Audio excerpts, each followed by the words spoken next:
आपण vocabulary base घेऊ. fill in the blanks. He 2 question type आहेत.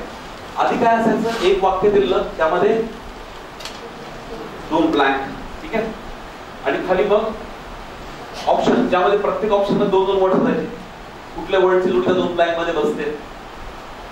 तो क्वेश्चन डिफिकल्टी लेवलला खूप जास्त नसायचा. मुलं तो क्वेश्चन सॉल्व्ह करायचा प्रयत्न पण करायचे, कारण की त्याला जास्त वेळ लागत नव्हता. पण आता तो क्वेश्चन आला थोडासा चेंज होऊन आलाय. Let's see the question, maximum number of times. नीट बघा. ह्या प्रश्नामध्ये ABCD असे 4 वाक्य दिले, ठीक आहे. यामध्ये तुम्हाला असा वर्ड पाहिजे की जो जास्तीत जास्त वेळेस वाक्यात बसतो. जर एखादा वर्ड 2 वाक्यात बसत असेल, एखादा वर्ड 2 वाक्यात बसत असेल, दॅट इज युअर आन्सर. आता पहिलं वाक्य बघा. The demonetisation policy will have N adverse dash on the exports initially but will take a positive turn in the times to come. मग ही पॉलिसी कसा ॲडव्हर्स परिणाम असेल, तर परिणामासाठी कुठले कुठले वर्ड येतात? इम्पॅक्ट आणि म्हणजे दोन्ही वर्ड इथे बसू शकतात. इफेक्ट पण बसतो आणि इम्पॅक्ट पण बसतो, बरोबर आहे.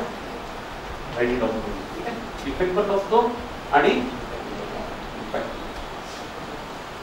पण इम्पॅक्ट तेवढा प्रॉपरली बसत नाही, इफेक्ट जास्त प्रॉपरली बसतो, ठीक आहे. The Indian economy is expected to grow manifold this year due to the positive environment created by the dash governance. चांगलं गव्हर्नन्स का वाईट गव्हर्नन्स? चांगलं गव्हर्नन्स. कुठे इथे कुठला वर्ड बसेल?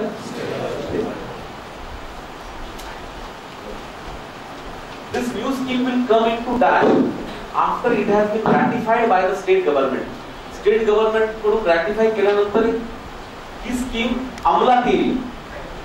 अंमलात येण्यासाठी कुठला वर्ड आहे त्याचं? अनस्टेडी आहे का? स्टेडी आहे का?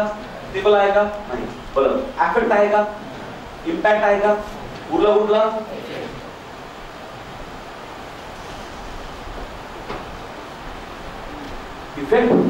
इफेक्ट. आन्सर इज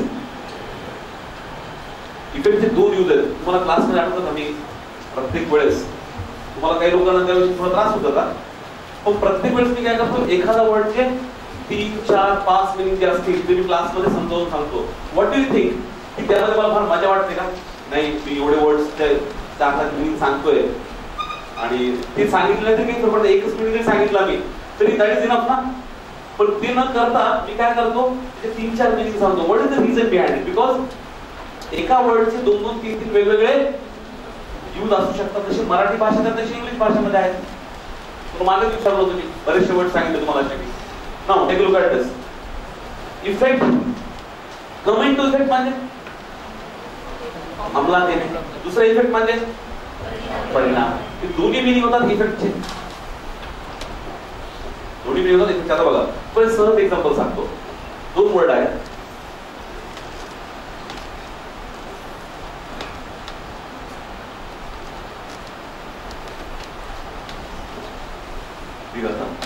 हा पण आहे आणि हा पण आहे. Speed, DISPREDSPRETE. आता इथे याचा मीनिंग होतो केअरफुल आणि याचा मीनिंग होतो डिफरंट. दोन्हीचा मीनिंग वेगवेगळा, पण उच्चाराला सेम आणि बऱ्याच स्पेलिंग पण थोडंसं सिमिलर येतात. अशी प्रश्न एक्झाम मध्ये येऊ शकतात याच्या बेसिसवर. आणि हे प्रश्न आपल्याला तुमच्या सेशन मध्ये पाहायचा आहे हा प्रश्न. पण हा जो प्रश्न आहे, which word is used maximum number of times in these 4 sentence, यापैकी जो जास्तीत जास्त वेळेस यूज केला आहे दॅट इज अवर आन्सर. याला म्हणायचं मॅक्सिमम नंबर ऑफ टाइम्स चा question. Everybody got the question? हा, नेक्स्ट. हा, डज नॉट फिट. हा क्वेश्चन टाइप जेव्हा आला एक्झाम मध्ये, काही लोकांनी आधी याची तयारी केली होती, कुठली? मॅक्सिमम नंबर ऑफ टाइम्स ची. पण एसओ मध्ये डायरेक्ट विचारलं डज नॉट फिट, कुठला वर्ड फिट होता आणि इन्स्ट्रक्शन वाचायची आपल्याला आधीपासून सवय नाहीये. Read the instructions before signing the agreement. वाचता कधीच वाचत नाही तुम्ही, क्लिक करा डायरेक्ट. इतके लांब असतात ते वाचत नाही ना, पण सवयच नाही ना. लग्नाच्या कधी वाचता का तुम्ही अग्रीमेंट? काय काय त्रास होणार आहे वगैरे, एवढे घाईत असतात लगेच क्लिक.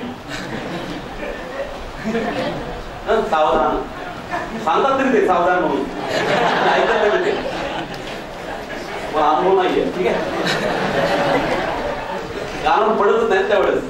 हा, क्वेश्चन फर्स्ट बघा. इथं 2 वाक्य दिलेत, ए आणि बी. तुम्हाला यापैकी कुठले वर्ड बघा कुठला बसत नाही हे पाहायचं आहे. The oil prices all over the world dash after the OPEC countries increase the production and ease the restrictions imposed by the UNO.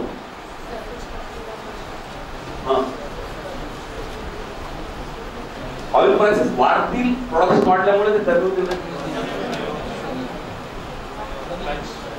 Production खूप वाढवलं ओपेक कंट्रीजना, ऑइलचे प्राइसेस, सप्लाय जास्त होईल, प्राइसेस कमी होणार. बरोबर आहे. पण कमी होण्याचा कुठला वर्ड आहे? लंच आहे. आणखी कुठला आहे? आणखी असायला पाहिजे.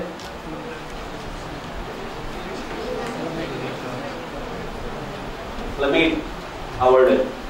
As the state abolished quota, quota नावाचा एक कायदा होता, काय केलं त्यांनी? अबॉलिश केला. The recent due to the recent controversy there was a sudden dash in the incidents of crime in the state. Crime वाढलं का कमी झालं? एकदम वाढलं. त्यासाठी वर्ड कुठला आहे? सर्च आणि कुठला कुठला?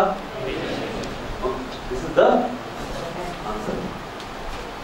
एव्हरीबॉडी इज म्हणजे या लक्षात ठेवा. 2 वाक्य असतील इथे, सिंपल गोष्ट आहे.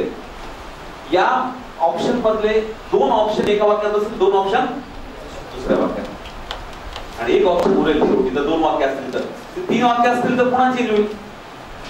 आता हे 2 वाक्याचा क्वेश्चन आहे. तुम्हाला मी सगळ्या व्हरायटी ऑलरेडी 2 ची दिली, 3 ची, 4 ची, या सगळ्या व्हरायटीज मी ऑलरेडी क्लासमध्ये दिलेल्या आहेत जुन्या मुलांना सगळ्यांना.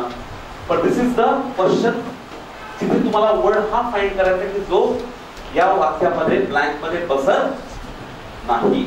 दिस is another question type which does not fit in the blank. Everyone got this? Good. Now,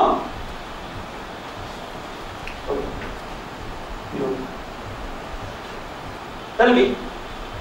आता इथपर्यंत आपले क्वेश्चन टाइप झाले. पुढे आपल्याला काय इडियम्स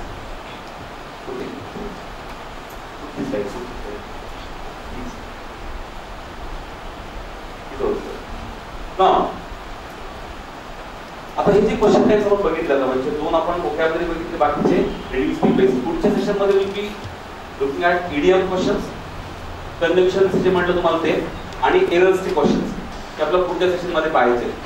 पण आता हे जे क्वेश्चन आहेत की आपण जे बघितले त्यावर तुमचे काही क्वेश्चन्स आहेत का? Any queries you have? Sir लक्षात आलं question types? Any confusion about it? No. Good. फक्त तुम्ही जे म्हटले 2 गोष्टी, एक तर कीवर्ड्स काढणे ओव्हरऑल थिंग समजण्यासाठी. ती गोष्ट मी तुम्हाला एकदा सांगितली, आज समजा मी तुम्हाला सांगितली ती गोष्ट सकाळी, आणि संध्याकाळी तुम्ही त्यामध्ये शांत बनले, असं होणार आहे का? Do you expect yourself to be लगेच स्किल्ड झाले संध्याकाळच्या वेळेस? तुम्ही सकाळी मी सांगितलं, अजून छडी फिरवली मी तुमच्यावरनं, आणि तुम्ही संध्याकाळी डायरेक्ट पटपट पटपट आता अरे मला सगळं यायला लागला ना, असं होणार आहे का? ते फक्त पिक्चर मध्ये होतं आणि स्वप्नामध्ये, 2 गोष्टीमध्ये होतं. पण पिक्चर मध्ये काही पण होऊ शकतं, त्याला काही मर्यादा नाही. आणि स्वप्नात पण आपण कुठल्या कुठे त्याचं काहीच लिमिटेशन प्रकारच नाही. पण इथे लिमिटेशन आहेत ना, आपल्या बुद्धीला लिमिटेशन आहेत. कुठली गोष्ट तुम्ही जेवढी जास्त वेळेस कराल, आपण काय करतो, एंड रिझल्ट पाहतो. एंड रिझल्ट पाहतो की हा माणूस हा इतका स्किल्ड आहे गोष्टीमध्ये. पण त्यासाठी आधी त्याला किती चुका कराव्या लागल्या असतील, तो किती प्रॉब्लेम मध्ये गेला असेल, आपण पाहतो का? नाही. आपल्याला इन्स्टंट पाहिजे असतं कुठलं पण. मग इन्स्टंट मॅगी असलं की हानिकारक आरोग्यास. कुठलीही इन्स्टंट गोष्ट त्रासदायक असते. त्यामुळे असं बिलकुल अपेक्षा करू नका की आज मी तुम्हाला इंट्रोडक्शन आणि थीम कंप्लीशन सांगितलं आणि संध्याकाळी तुम्ही बसले क्वेश्चन सॉल्व्ह करत आणि लगेच तुम्ही असे क्लूवर्ड्स काढले, कीवर्ड्स काढले, पण आन्सर सगळ्यांचे यायला लागले, असं होणार नाही एकदम. You have found a way. रोज डेली बेसिसवर आपण जेव्हा क्लासमध्ये रिडिंग करू, क्लू वर्ड्स काढू. उद्यापासून मी काय करणार की पॅराग्राफ वाईज प्रत्येक वेळेस आता we have got this projector through आपण इथे याचा थ्रू आपण बरेचसे क्लू वर्ड्स कसे काढायचे, कीवर्ड्स कसे काढायचे आपण डेली बेसिसवर प्रॅक्टिस करू शकतो. That is called age training. म्हणून इंग्लिश लँग्वेजची ट्रेनिंग देता येते, टीचिंग नाही करताय. आणि तुम्हाला ट्रेनिंगची गरज आहे, टीचिंगची गरज नाहीये. वर्ड्स तर क्लू वर्ड्स काढायचे असतील, त्यातले कीवर्ड्स काढून ओव्हरऑल मॅसेज समजून घ्यायचा असेल तर त्याची प्रॅक्टिस तुम्हाला स्वतःला पण डेली करावी लागेल. जसं की वोकॅब्युलरीची आपण प्रॅक्टिस करतो, एखादा वर्ड अंडरस्टँड करायचा असेल तर तो तुम्हाला कॉन्टेक्स्ट थ्रू अंडरस्टँड करायचा, याची सवय रोजची पाहिजे. एक्झाम मध्ये ती सवय तुमच्या खाली पडणार आहे.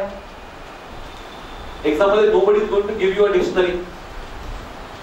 असं येणार का ते, अरे क्लास इंग्लिश मध्ये ही डिक्शनरी आमच्यातर्फे सप्रेम भेट, याचा योग्य तो वापर कर. आकाशवाणी होणार आहे आता ना देवाची, असं होणार नाहीये. So you will have to do it. तुम्हाला स्वतःला करायचं एक्झाम मध्ये गेल्यानंतर, त्याची सवय तुम्हाला आधीपासून पाहिजे. Any other question you have about regarding new question types?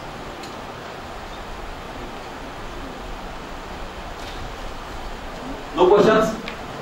एवढे झाले. आता याच्या पुढचे फक्त आपल्याला एरर बेस्ड जे आहेत. आता एरर बेस्ड क्वेश्चनचा प्रॉब्लेम असा आहे की तुम्हाला पहिल्यांदा एरर्स नेमके काय असतात, कशा असतात, कुठल्या मॅक्सिमम एरर्स असतात येणाऱ्या इंग्लिश मध्ये हे आधी पाहावं लागेल. आणि त्या पद्धतीने मग तुम्हाला एररची क्वेश्चन आपल्याला सॉल्व्ह करावे लागतील. इथे पहिल्यांदा तुमचं ग्रामर, तुमचं इंग्लिशचा बेस हा स्ट्रॉंग असेल तरच तुम्ही ते प्रश्न सॉल्व्ह करू शकता. त्याला कुठलेही शॉर्टकट्स किंवा कुठल्याही ट्रिक्स नाहीयेत. त्या ट्रिक्स फक्त क्लास पुरत्या मर्यादित असतात. ऍक्च्युअल मध्ये जेव्हा तुम्ही एक्झामला जाता त्यावेळेस त्या ट्रिक्स तुम्हाला कामी पडत नाही.